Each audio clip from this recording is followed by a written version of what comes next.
भजन संहिता 32 का 8 पढ़ेंगे और व्यवस्था विवरण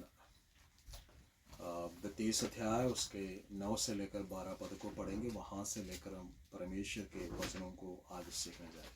आप सबको जय मसीह की नया साल की मुबारकबाद देना चाहता हूँ कि फिर से और एक बार हमें परमेश्वर के आराधना में बैठने में और परमेश्वर की आराधना करने में परमेश्वर हमें सहायता मदद किया और बीते साल परमेश्वर ने हमें संभाला। नए साल में प्रवेश होने के लिए प्रभु ने हमें सहायता मदद किया और इस नए साल के पहले इतवार के दिन हमें ऑनलाइन के माध्यम से आपस में मिलने के लिए और परमेश्वर के आराधना करने के लिए परमेश्वर ने हमारे जीवन में ये मौका दिया। इसलिए मैं परमेश्वर का धन्यवाद स्तुति प्रशंसा करता हूँ। साथ साथ आप सबका भी स्वागत करता हूँ। हमारा परमेश्वर अनुग्रहकारी जीवित परमेश्वर है, वो ही सच्चाई मार्ग और जीवन है।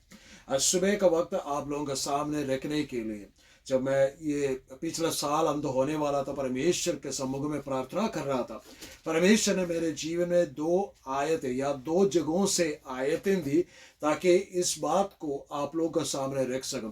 ये जो है आयतें परमेश्वर ने मेरे जीवन में दिया है, ये इस 1 साल के लिए परमेश्वर का वायदा है मेरे लिए और आपके लिए। सो मैं पढ़ना आपसे गुजारिश करना चाहूँगा कि आप में से कोई भी एक जन उन वचनों को पढ़े। पहले हम पढ़ेंगे भजन संहिता का किताब उसका 32 अध्याय उसका 8वां पद। उसका बाद हम पढ़ेंगे व्यवस्था विवरण का किताब 32 अध्याय उसका 9वीं आयत से लेकर 12 आयत को हम पढ़ेंगे। सबसे पहले भजन संहिता 32 का 8। मैं तुझे बुद्धि दूंगा और जिस मार्ग में तुझे चलना होगा उसी में तेरी गवाही करूंगा। मैं तुझ पर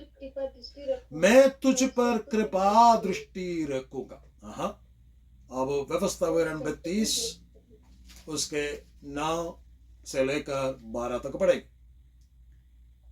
क्योंकि यहोवा का अंश उसकी प्रजा है, याकूब उसका नपा हुआ निज भाग याकूब उसका नपा हुआ निज भाग है। उसने उसको जंगल में और सुनसान और गरजने वालों से भरी हुई मरुभूमि में पाया।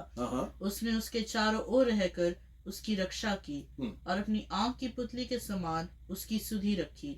जैसे उकाब अपने घोंसलों को हिला हिलाकर अपने बच्चों के ऊपर ऊपर मंडलाता है, वैसे ही उसने अपने पंख फैलाकर उसको अपने परों पर उठा लिया। यहोवा अकेला ही उसकी अगुवाई करता रहा और उसके संग कोई पराया देवता ना था। यहोवा अकेला ही उसका अगुवाई करता रहा। इन वचनों को पढ़े जाने से सुने जाने से परमेश्वर में आशीष बरकत।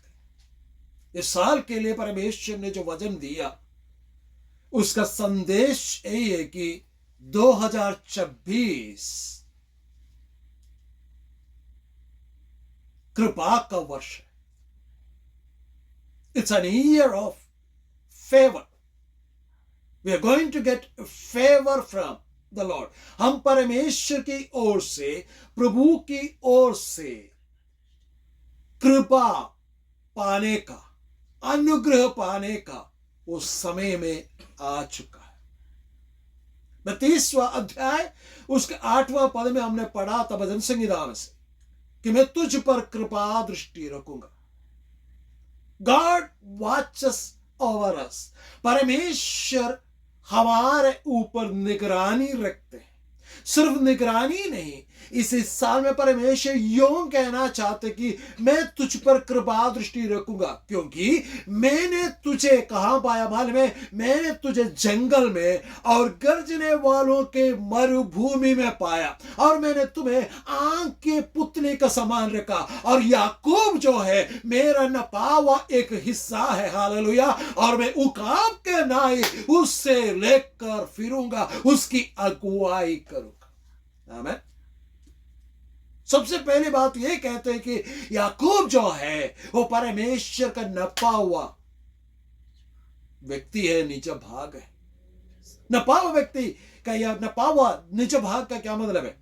जैसे कि एक व्यक्ति एक जमीन को मोल लेते हैं, उसे उसका नाप नपाई कर कर उसके चारों तरफ बाड़ा बांधकर अपने जमीन को सुरक्षित रखते हैं, यदि आप और मैं अपने पुराने समय के जीवन को मोड़ कर देखे, यानी बीते हुए दिनों को देखे, परमेश्वर ने अपना बाड़ा बांध कर हमेशा हमें संभाल कर रखा। हमारे जीवन में विभिन्न परेशानी आया, विभिन्न प्रकार के बातों से होकर गुजरना पड़ा, लेकिन परमेश्वर ने संभाल कर रखकर इस नए साल में हमें प्रवेश कराया। और परमेश्वर इस बात को फिर से गांठ बांध कर हमें बताना चाहते हैं कि हम परमेश्वर का निज भाग है। आपको मुझको ये बात मालूम होना चाहिए, स्मरण रखना चाहिए अब हमेशा कि हम परमेश्वर का निज भाग है। निज भाग होने का क्या मतलब है या क्या फायदा मिलता है? परमेश्वर का पवित्र वचन में यूहन्ना सुसमाचार में प्रभु यीशु मसीह ने बोला कि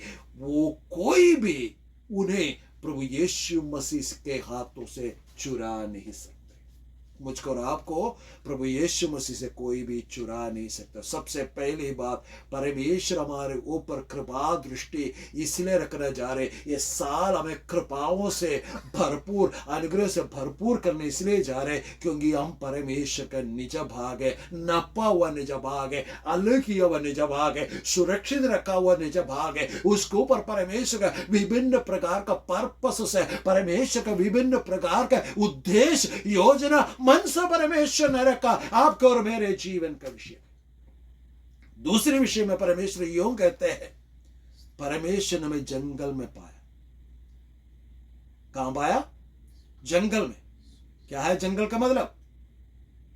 क्या आपने कभी घने जंगल गए? वहां पर क्या होता है? घने जंगल ऐसे होते हैं कि वहां पर खूंखार जानवर रहते हैं, वहां पर अंधेरा ही अंधेरा है। एक बार जंगल में अगर फंस गया, वहां से बाहर निकलना आसान काम नहीं है, रास्ता भटक कर चले जाते हैं। परमेश्वर का पवित्र वचन इस प्रकार कहते हैं, मैंने तुम्हें जंगल में पाया। हमारे जीवन में ऐसे एक हालात में पड़े हुए थे, हमारे पास आगे निकलने का रास्ता नहीं था, बच निकलने का रास्ता नहीं था, हमें मार डालने के लिए, हमें मार कर खाने के लिए खूंखार जानवर रहते थे। वहां से परमेश्वर ने हमें पाया। हमारे जीवन में कई बार ऐसे खूंखार लोगों का सामना हमें करना पड़ा, लेकिन परमेश्वर ने हमें वहां से उठा कर लाया। इसलिए परमेश्वर कहते कि मैं अपने आंखों के पुतले के समान तुम्हें रखकर तुम्हारे ऊपर कृपा का वर्षा भेजूंगा। दूसरी बात कहते कि परमेश्वर ने हमें, या तीसरी बात इस प्रकार कहते हैं कि परमेश्वर ने हमें गरजने वाले लोगों के मरुभूमि में पाया। क्या है मरुभूमि? क्या मतलब है मरुभूमि में? मरुभूमि का क्या मतलब है? हम सब इस बात को जानते हैं। जो मरुभूमि के विषय में परमेश्वर का पवित्र वचन के अनुसार देखे जाए, मरुभूमि जो है कष्ट और क्लेश को दर्शाता है। सबसे पहले आप और मैं कष्ट और क्लेश में थे, पाप में पड़े हुए थे, बचाने वाला कोई नहीं था, लेकिन परमेश्वर ने अपने एकलौता पुत्र भेजकर मुझको और आपको छुड़ाया, उद्धार दिलाया। और उसमें क्या है? मरुभूमि की सबसे बड़ी बात क्या है मालूम है? वहां पर कठोर तरीके से तपन होता है या ठंड होता है। द वेदर्स आर एक्सट्रीम, उसमें कोई भी टिक नहीं सकता। मेरे और आपके जीवन में कई प्रकार के ऐसे तपन और ऐसे ठंड में होकर गुजरा। हमें इस बात का भी ये था कि क्या हम आगे निकल पाएंगे, आगे के दिन देख पाएंगे, लेकिन परमेश्वर कहते हैं उसी क्षण में, उसी परिस्थिति में मैंने तुम्हें पाया है। हालेलुया। अगली बात क्या है? मरुभूमि में ऐसा आंधी चलते हैं, रास्ता बदल जाता है, रास्ता खराब हो जाता है, रास्ता दिखाई नहीं पड़ते, धुंधला होता है, और जिस रास्ते के मनसा से हम निकल चुके हैं वो रास्ता बंद हो गया। मेरे और आपके जीवन में बीते समय में, बीते साल में कई रास्ता हमने खोला, वो कई रास्ता बंद हो गया। आंधी आया, तूफान आया, उन रास्तों को बंद कर दिया, लेकिन परमेश्वर कहते हैं उसी मरुभूमि में मैंने तुम्हें पाया। तीसरी बात, और वहां पर उस मरुभूमि में एक और चीज होते है, हमारा आंख और मन को मोहित करने वाला मरीचिका। वो क्या है? मरीचिका क्या है? वहां पर पानी नहीं होते हैं मरुभूमि में, लेकिन मरुभूमि में चलते चलते हमारे आंखों में ऐसा भ्रम पड़ जाता है कि आगे जब हमें देखते तो वहां पर जलाशय जलाशय दिखाई देते, जो उसी जंगल से होकर उस मरुभूमि से होकर जो जाता है, उस जलाशय के पीछे भागने के प्रयास में मरकर खत्म हो जाता है। हम भी कई बार ऐसे हमने सोचा कि वहां पर हमें उद्धार मिलेगा, वहां पर हमें आशीष मिलेगा, हम उसके पीछे भागा। लेकिन आज सुबह के वक्त परमेश्वर यूं कहना चाहते हैं, सन 2026 जो है आपके लिए एक कृपा का, परमेश्वर की ओर से कृपा का वर्ष साल होंगे, और परमेश्वर ऐसा कृपा दृष्टि आपके और मेरे ऊपर बरसाएंगे। आपको उन जलाशयों के पीछे भागने की जरूरत है, क्योंकि परमेश्वर आपको निकालने जा रहे उस मरुभूमि के अवस्था से। अगला है, उस मरुभूमि में जहरीले कीड़े मकोड़े रहते हैं। हम भी कई बार ऐसे कीड़े मकोड़े का सामना किए, जो कीड़े मकोड़े की तरह इंसान के, जहरीले इंसान का सामने किए बीते वर्षों में।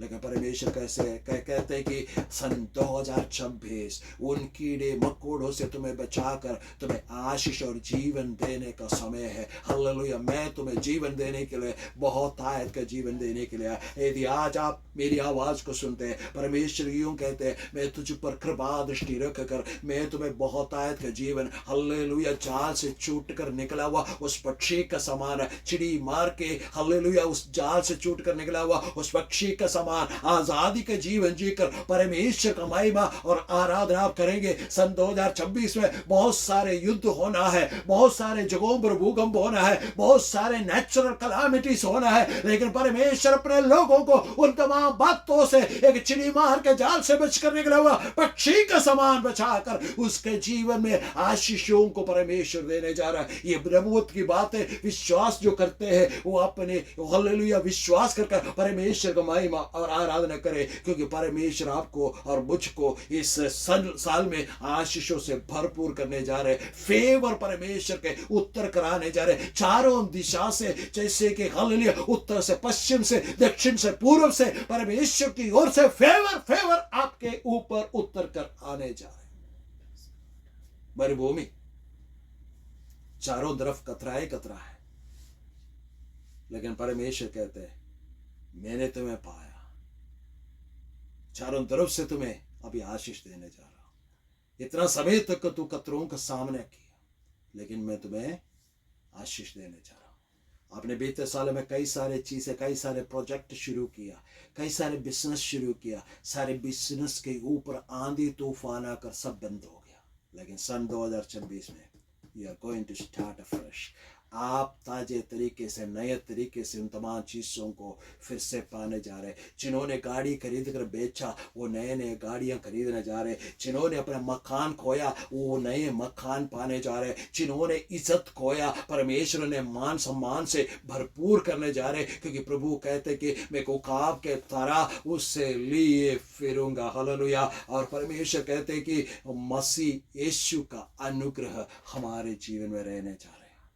इसलिए आज विश्वास करें, परमेश्वर मुझसे और आपसे यूं कहना चाहता है, मैं तुम्हारे पर कृपा दृष्टि रखूंगा। 2026 आपके स्वप्न, आपका दर्शन, आपका रास्ता परमेश्वर पूरा करने जा रहे, अपने आशीषों से भरपूर करने जा रहे। परमेश्वर इन वचनों के द्वारा हमें आशीष बरकत है